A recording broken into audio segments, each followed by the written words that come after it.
E aí, gurizada, beleza? Estou aqui para conversar com vocês, pagando esse micão danado. Olha só que bonito meus fones de ouvido de adolescente de 15 anos, né? Ridículo.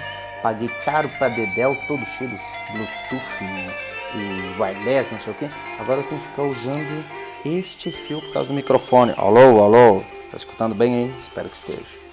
Então vamos lá, tô tentando caprichar aqui pra ti, vamos ver no que dá.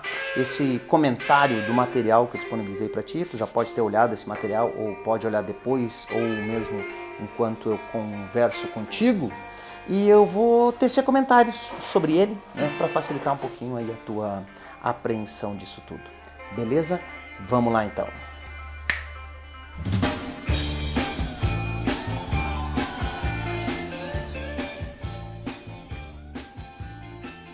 Vamos começar a nossa conversa aqui. Iniciamos aí com nossa abordagem principal, que é entender de onde veio a fotografia. Olha só, o mais importante não são as técnicas, o produto químico específico que fulano ou Beltrano descobriu e em qual momento isso aconteceu, que ano especificamente, qual a data. Isso não é importante. O importante nessa nossa conversa é o que acontecia no mundo quando surgiu a fotografia. Isso foi um caso isolado, isso caiu de paraquedas, assim.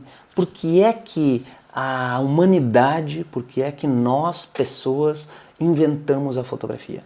O que é que acontecia, o que estava acontecendo no mundo para a gente ter esse interesse de chegar até a fotografia? Então, para isso, a gente vai entender a origem, de quem que ela se aproxima e principalmente como que o público vai reagir a esse novo método de representação da realidade. A gente tem que entender que nessa época aí, quando se queria copiar o mundo, representar o mundo, a forma mais fácil, a forma mais eficiente era a pintura. E aí tu imagina, uma pintura, ela demora, ela depende de uma capacidade de pintura extremamente específica, né? Então, a partir da fotografia, muita coisa mudou. Vamos ver o que mudou, o que estava acontecendo. Então vocês já viram aí com o professor Eduardo. E quem não viu, eu deixo aí alguns materiais, algumas referências. E aí agora também cabe a ti correr um pouquinho mais atrás disso, tá? Questões de câmera escura. A câmera escura, ela é conhecida desde há muito tempo. Tem gente que diz que ela vem lá do Egito e tudo mais. Então nós temos aí alguns registros de câmera escura e o mais impressionante na câmera escura, né, o funcionamento dela não é tão complicado assim, o que mais impressiona é que até hoje todas as nossas máquinas fotográficas, elas continuam utilizando o princípio da câmera escura. Ah, professor, mas o meu celular, ele é todo modernoso. Câmera escura. Ah, mas a minha máquina de 50 e tantos megapixels, câmera escura. Ah, mas eu conheço um cara que veio lá de não sei onde, uma máquina fotográfica, câmera escura, tu entendeu, né? Então, olha só, a câmera escura, ela é o princípio básico dessa nossa história toda e ela servia para fazer uma representação mais fiel daquilo que estava sendo visto. Ou seja, era para fazer uma pintura muito parecida com a realidade. Ou seja, existia o interesse das pessoas em representar o mundo como ele realmente era, não só mediado por um pintor, pelas escolhas daquele pintor e afins. Então, isso vai ser bem importante na história da fotografia, tá? A câmera escura, ela diminuiu, aí temos algumas versões um pouquinho menores, aqui uma versão portátil para ser adaptada em cima da mesa, ali um esqueminha mais modernoso e também uma imagem real de uma câmera escura de museu, né? Por quê? Porque as pessoas queriam pintar, as pessoas queriam desenhar conforme fosse a realidade. Aliás, um filme muito legal que aborda isso é Moça do Brinco de Pérola? O Brinco de Pérola? Moça do Brinco de Pérola. Eu vou pedir para o estagiário depois botar aqui embaixo o título. Não vai conseguir, mas enfim, finge que está aí, pronto. Quem descobrir depois manda no grupo.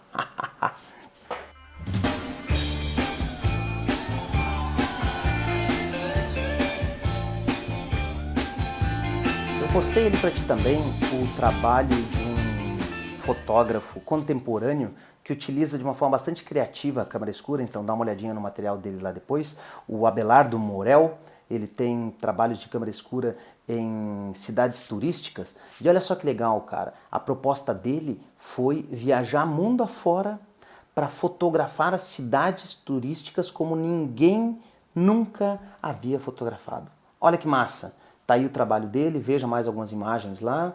Ele também... Opa, segue aqui, agora vai. Ele também evoluiu nisso aí e construiu futuramente, no segundo momento do seu projeto inicial, ele construiu essa tenda, essa barraca, e levou essa barraca para lá e para cá, inclusive tem alguns resultados. E o que te tem interessante nisso? Cara, uma técnica antiga, todo mundo sabe como é que funciona. Pô, o que tem de interessante? Tem interessante que ele vai além. Ele mistura a imagem do local com o piso, com o chão daquele próprio local. Tem um apelo estético diferente, tu tá vendo aí a textura da imagem e tudo mais, né? E tem uma viagem envolvida aí, né, cara? Tu tá vendo a imagem projetada no chão daquele próprio monumento, daquele próprio... daquela própria atração turística, né? Olha só que massa. Aliás, eu também separei aí para ti, deixa eu ver se tu consegue ver aqui, consegue ver direitinho, né? As possibilidades da câmera escura.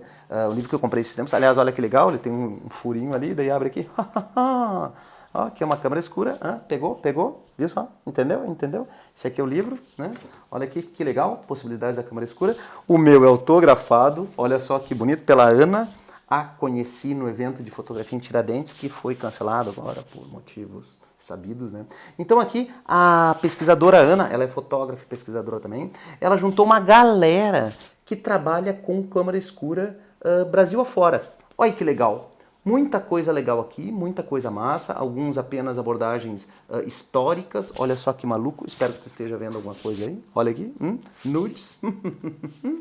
Tem aqui também, este aqui é o trabalho da Lata, aqui o trabalho do, como chama?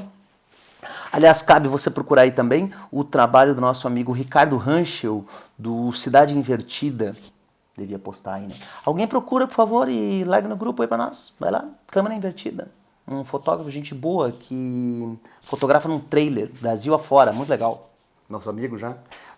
Aqui mais trabalho de Cidade Invertida, olha só. Que mais a gente tem aqui? Trabalho muito massa do Alexandre Sequeira, que fez dupla exposição. Acho que é ruim quando eu me mexo assim, né? Ficar fazendo... Enfim, o que eu tô querendo te mostrar, cara? Não é por ser uma técnica antiga, uma técnica, aliás, bastante antiga, que ela já foi descartada. Bem pelo contrário, nesse tempo de muito digital, muito celular, muitos RGB, CMYK, pixel e o escambau, tem muita gente, atenção para isso, tem muita gente se voltando para esses processos mais antigos. Então, tem que ter uma coisa aí, né? Mas continuemos aqui sobre a invenção da fotografia, a câmera escura. Ela evoluiu na sequência para um aparato chamado a câmera clara. Tu tá vendo aí um esquema dele. E eu vou chamar a tua atenção que este aqui é aquele prisma que fica em cima da máquina fotográfica, da tua máquina fotográfica. Tá ligado? É aquele prisma que inverte a imagem, porque afinal a câmera escura ela apresenta invertida e reversa, espelhada, né? Então, a câmera escura, a câmera clara, ela foi evoluindo para isso aí. Aqui tem alguns outros esqueminhas de câmera clara, dá para comprar isso aí na internet ainda e tudo mais. Para quem desenha aí ou para quem gosta de ilustração é uma boa pedida, certo? Olha só que massa, né? E aí vamos pensar qual é a importância disso? A importância é que as pessoas queriam ver as coisas como elas realmente eram. Ou seja, existia um interesse social, as pessoas, a sociedade queria ver o mundo como ele é. Não queria só ver uma representação, queria ter uma imagem fidedigna, ou seja, uma imagem fiel do mundo que nos cercava. Nessa mesma leva aí nós temos também a lanterna mágica, aqui sendo apontada como do século XVII, mas tem registros anteriores inclusive. É uma técnica principalmente europeia. Essa aí é uma uma lanterna mágica de verdade, certo? E aqui algumas projeções dela. Então imagina que o cidadão do século XIV, XV, XVI, XVII, o cara que estava lá cheio de coisa para se preocupar, com uma vida extremamente pacata, né? Vai entender o que esse cara fazia. De repente ele ia em algum lugar e via essa imagem ali projetada. Ele via imagens sendo mescladas, como tem nesse outro esquema aí. Imagina a loucura que aconteceu na cabeça dele, cara. Tudo isso faz parte da invenção da fotografia, porque isso demonstra que as pessoas estavam interessadas nisso, certo? Bom, seguindo aqui, fiz uma pausa rápida, apanhei um pouquinho aí para os nossos gadgets. Não, isso não é um gadget, né? Bah, nem sei. Enfim, para esse microfone externo aqui, com esse negócio aí que também já estava me enchendo o saco e esquentando as orelhas. Então vamos ver se funciona melhor, certo? Sigamos então nessas histórias de métodos e técnicas para representar a realidade. Um deles bastante conhecido foi o panorama. O panorama foi essa pintura gigantesca que foi criada por esse inglês maluco aí, o Robert Barker, porque ele entendia, olha só que interessante, ele entendia que o mundo não tinha molduras. E se o mundo não tivesse molduras, as pinturas também não deveriam ter. Então o que ele fez? Pinturas gigantescas e como não tinha lugar para expor, ele construiu esses lugares aí. Olha aí que maravilha, né? Cara megalomaníaco. Ele mandou construir esses negócios, olha só que legal, a pessoa entra por ali. A pessoa entra por ali, sobe uma escadinha, chega aqui e tem essa baita pintura aí como o mundo realmente era. Então, para todos os lados, isso aqui é um corte longitudinal num espaço de panorama, né? Aqui, por exemplo, tem as explicações aí. Aqui é um local de exibição de panorama, certo? Eu nunca visitei um, mas deve ser legal pra caramba. Talvez o mais próximo que a gente tenha disso hoje em dia é o... como é que chama? O planetário, né? Aqueles negócios de estrelas e tudo mais. E uma coisa interessante aqui para nós na fotografia que chama muita atenção é isto aqui, ó. É essa mistura entre a ciência e a arte.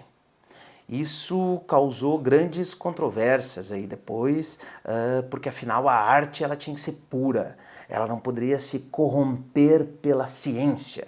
Onde é que já se viu? E aí tu percebe que isso acontece até hoje, né, cara? Um cara que é pintor, ele fez um curso de pintura. Como assim tu fez curso de pintura? Tu não é pintor? Pintor não precisa fazer curso, pintor já é pintor, assim, é um dom de Deus, né? Escritor, ele vai fazer uma oficina literária. Que mané oficina literária, se tu é escritor tu tem que saber escrever. Por quê, cara? Não faz o menor sentido. Deixa a pessoa aprender sobre isso. Nós mesmos na fotografia, né? Tu é fotógrafo, tá estudando fotografia. Não tem nada para estudar. Bobagem isso, só apertar um botão. Ou seja, é um certo preconceito já tradicional, já histórico, com toda essa nossa situação de imaginar que as artes elas têm que ser puras, elas têm que estar assim num local separado. Oh, meu Deus, aquilo é coisa da arte, né? Daí é outra situação. E aí hoje em dia a gente tem um panorama, por exemplo, né? Se tu comprar o teu iPhone XYZ com 50 mil dinheiros hoje em dia, vai ter lá um recursinho chamado foto panorâmica, que é o quê? É uma foto assim, né? A foto compridinha, que vem da onde? Vem do panorama anterior até a própria fotografia. Olha só, cara, a gente não tá falando de fotografia ainda, a gente tá falando do contexto no qual a fotografia surgiu. Aliás, foi justamente por causa disso que a fotografia surgiu. E se por um lado o panorama tornava tudo gigante, o diorama tornava tudo bem pequenininho. Ficou horrível isso, mas né? Vamos nessa. O diorama fazia o quê? Ele transformava as coisas em proporções menores. Então, isso é uma técnica, é um hobby hoje em dia. Existe muito ainda na internet, tu vê cada maluco por aí, né? Que uns comandos em ação, os meninos devem lembrar. Quer dizer, acho que os meninos aí nem lembram mais, né, cara? Putz, greves. Perdemos essa também, não tem problema. Aqui, lá na Serra Gaúcha, para quem conhece o Minimundo, como o próprio nome diz, é um mundo em miniatura. Parece uma grande bobagem, mas é legal pra dedéu, cara. Tem carrinho, tem pessoinha, tem igrejinha, tem sininho batendo, tem barquinho. É muito legal. Então, assim, não é só uma coisa de criança, né? Mas isso tem um charme, tem alguma coisa muito especial que nos chama a atenção de ver o mundo diminuído, né? Não por acaso tu, nos teus estudos agora não é mais segundo grau, do ensino médio, ensino fundamental, tu deve ter feito aí um aquário, um terrário. O que é um aquário se não um oceaninho em miniatura na tua casa? O que é um terrário se não uma terra em miniatura dentro de um potinho assim só para ver como a terra funciona?